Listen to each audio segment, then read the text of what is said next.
for what he's been able to do with guys like Errol Spence Jr.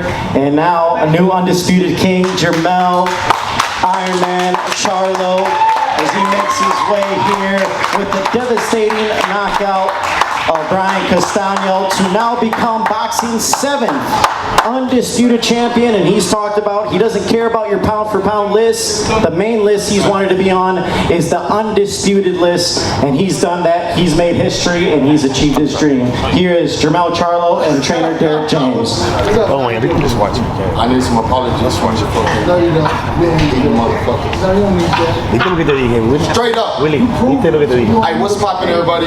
Thank y'all for being the reporters, even if y'all hate, even if y'all don't really respect the Lions Only movement, even if y'all don't like our attitudes, even if y'all don't really like the way I box and how I move and how I do it, y'all got no choice but to respect this champion, undisputed, and I don't think there's too many of us out here. So I'm excited. Thank you for my team, Lions Only. We was really like solid, baby. Y'all held it down for the most part, and that's what I'm really like stoked about. Training camp was crazy, you know what I'm saying? Like we went to the waters with this shit. Like we went really deep into training camp. Juan Guzman, shout out to you. Shout out to Titus Adams. Big shout out to Derek fucking James. He's supposed to be the motherfucking trainer of the year. And that's what y'all need to be giving these accolades and respect to. Speak it down. We got a lot of the year left. And this accomplishment and these accomplishments are what we worked on and what we wanted. We all accomplished and achieved things together. So I want to just give a big round of applause to Derek James. Derek James, me, my twin brother, we all won. We're a big unity. So I guess that was one of the best fights we've seen at this venue, and that's saying a lot. There have been a lot of incredible wars, battles at this venue. High level, high skill, and incredible action. I don't know, Derek, do you have any comment on what you saw in the ring tonight in terms of ability, skill, and excitement? I think that I saw like 2 or 3 fights in one. Like at the beginning it was a different type of fight. I think that in the middle it was a different kind of fight. Once he settled down, once he settled down, once he was able to settle down, I think it was like and even in the like mid to later rounds, I was like, settle down. I know you really want this shot, but you're throwing the shot too fast. When he's into it, he's gonna walk right into it. And the 1-2s, even in camp, like I'm saying, the 1-2, that's what's gonna catch him.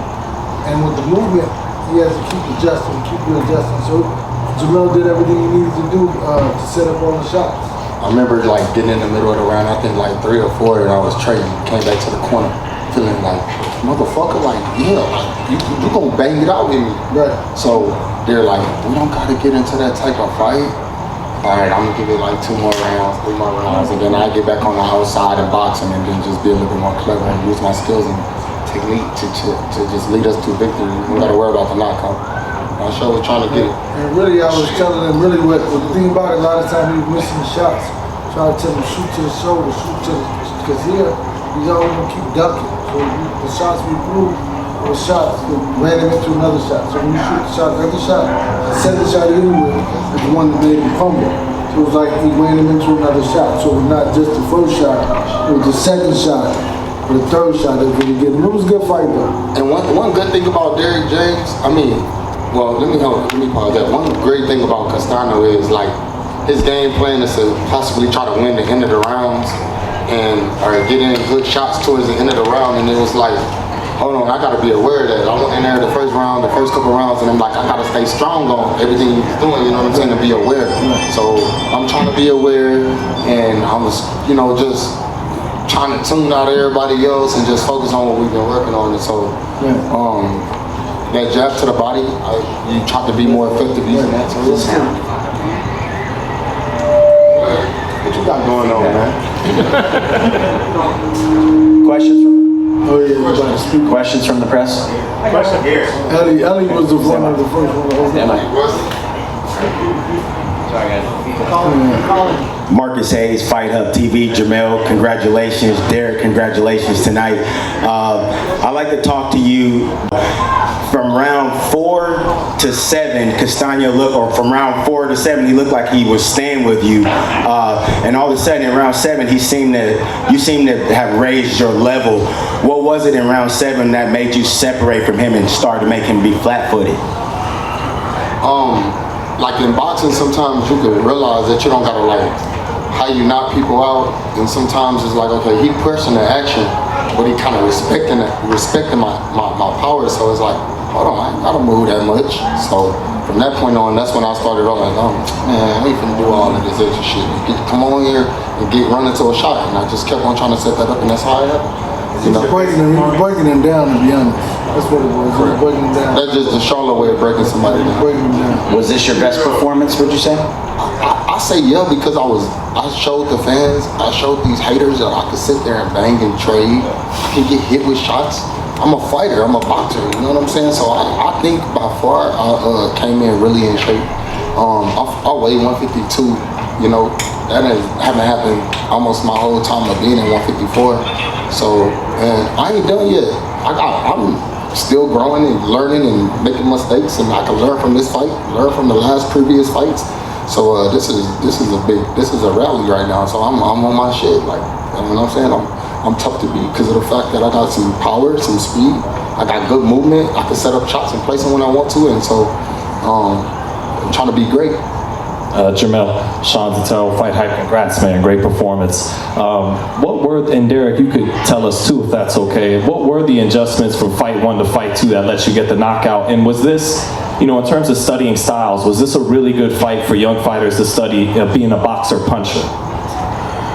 Yeah, I think the fact that I thought, you know, one thing that we tried to change up was like try not to be on the ropes too much, and I know everybody wanted that's one of the main things, and you know, shoot some uppercuts from you know, different angles, throw punches that he don't see, and that's what we did. You know, play shots at really precise points of the body, and just wear him down.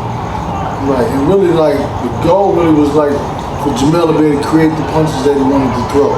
And he was able to create the punches he wanted to throw with his foot movement.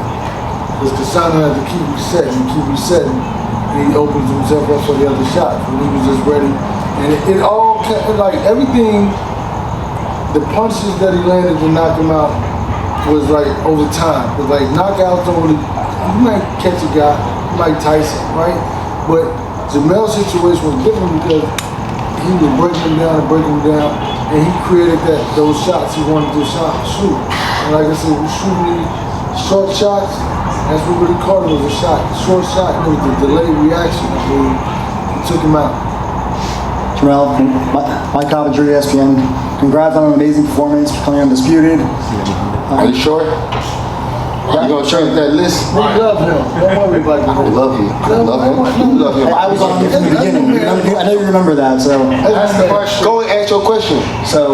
First, you know, you had the fight with You Tony. gotta get your shit together. You always hating on people and shit. You see, you gotta come back to me now. You gotta respect me now. You got no choice but to respect me now. Yeah, I did what I had to do. Yeah, now what? I was trying to look bad. He did see that. Come on.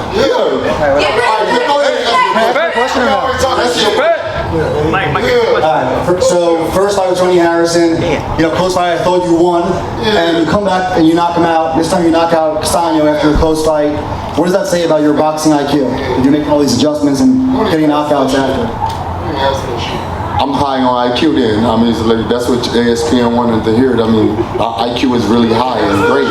I'm a clean fighter. I do everything. I try to not throw rabbit punches. I try to, you know, use effective punches that matter in boxing, like my jab.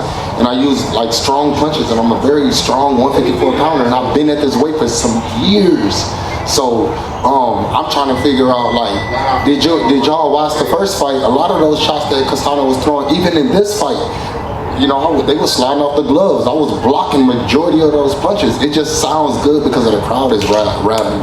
But when you a fanboy and you really never been in the fucking ring before, you will never fucking really understand what's really going on in there. Punches were slipped, punches were ducked, punches were blocked. And that's what Derek James teaches. And I was durable. I was going all 12. Unfortunately, my power gets stronger by the rounds. How about that?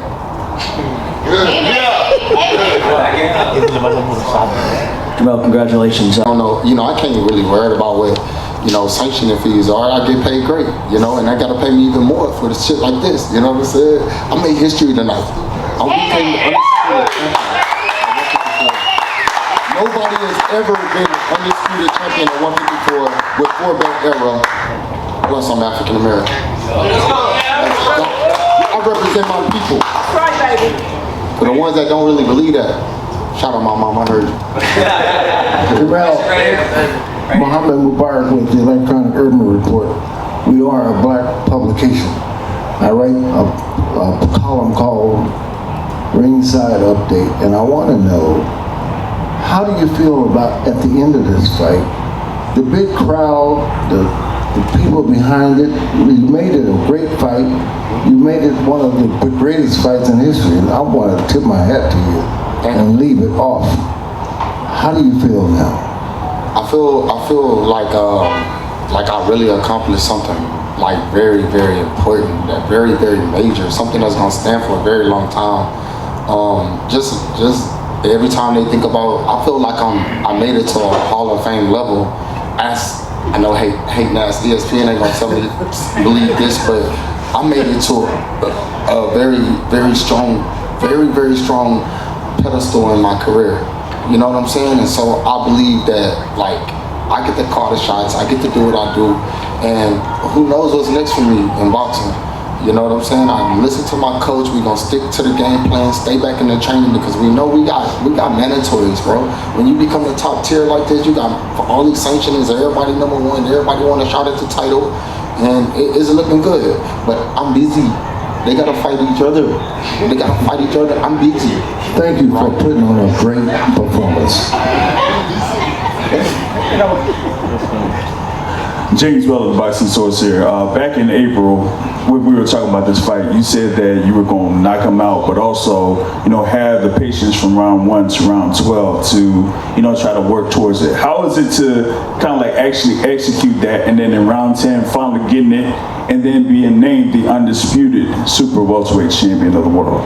Like I said earlier, it feels great, you know what I'm saying? And I did what I had to do. I stood strong in the, process of breaking him down. I didn't fold. I know he was coming, and I just kept letting him come, and eventually he would just, not beat us. So that's it. You know what I'm saying? I did what I had to do. Congratulations. What's up, baby? I'm good. Your face looks clean. A little bit. Got a little busted lip and shit. What was Earl Spence telling you during the fight? Because he got up between each round. He was lit, like not in the bad way, like he was. When you can hear somebody, yeah, there he go right there. It's my dog. Yeah, Earl Spence is a motherfucking aggressive body shot throwing animal. So that one thing he would go to the body. He definitely, I definitely heard a bunch of that. It was just like him and listening to him and listening to my twin brother. And just listening to everybody that I could really represent, I recall everything almost like, and it's crazy, and I'm just like standing there, just boxing, just stay there, don't worry about what's going on. You know what I'm saying? All them drums, where they at? Where the fucking drums at now? Yeah, I don't hear them drums beating, they boo me a little bit. This ain't my city, they trying to act like the San Antonio and Texas, and they use all of that other BS. Now, you got no choice. But to put me, you don't put me in your pound, it's cool. I don't give a fuck about that. You gotta watch me. I'm undisputed. Second half of the question. Nobody knows how hard you worked from the last fight to now. Tell us how hard and how inspirational it was for other fighters who want to accomplish something big. Become the fighters, all you have to do is just really tune into your body, learn your body, know yourself, enjoy who you are, love who you are, put God first, and just when it hurt, really push yourself to the next level. And it's every time, every day, it's gonna be hard. It's even hard for us sometimes. Hard to get sparring partners. Everybody want a big check. We just want to work, baby. So you gotta use the top dogs in the top tier. Now shout out to all my people that helped me get to this level. I'm thankful. All right, just 2 more. You sure? It's a lot of it. I'm undisputed, baby. 4 more. Hi Jermell, how's it going? Duncan McKenzie-McCarthy here from Fox Sports Australia. Congratulations, amazing achievement. I'm not sure if you're aware though, but Tim Zhu was at the fight tonight watching you. Full respect from me, so just don't shoot the messenger here, but pre-fight he said he expected you to win, but also said that you're a little bit soft and that you don't bring the pressure. Can I get your response to that, and what do you make of Tim as a fighter, and would you like to fight him, Jermell? Well, I saw him in his last fight. He should be quiet. He didn't really look. So I don't really watch a lot of boxing. But just so happened I did see him, and he didn't look so great. So nothing to answer. It's your parade. He didn't look so great the last time. He should work on his own situation. He said stylistically he'd match up well against you, Jermell. Have you got any thoughts on that? Hey, it's different heat over here in America, baby. It's different heat in America. How much Tim 2, whatever the fucking name is, how much they got? Tim was soft. How much money they got? He took the campus. Would you take a fight against Tim? Fuck you and Tim, because you changed the mic. Stop asking me questions, dude. Hey, bro. All right, I think we have one more question. Joke. I don't even want to. No. Bro, go ahead. We need more. One more question. This is it. What's up? How I feel to be the undisputed junior middleweight champion of the world? It feels fucking amazing. You know why?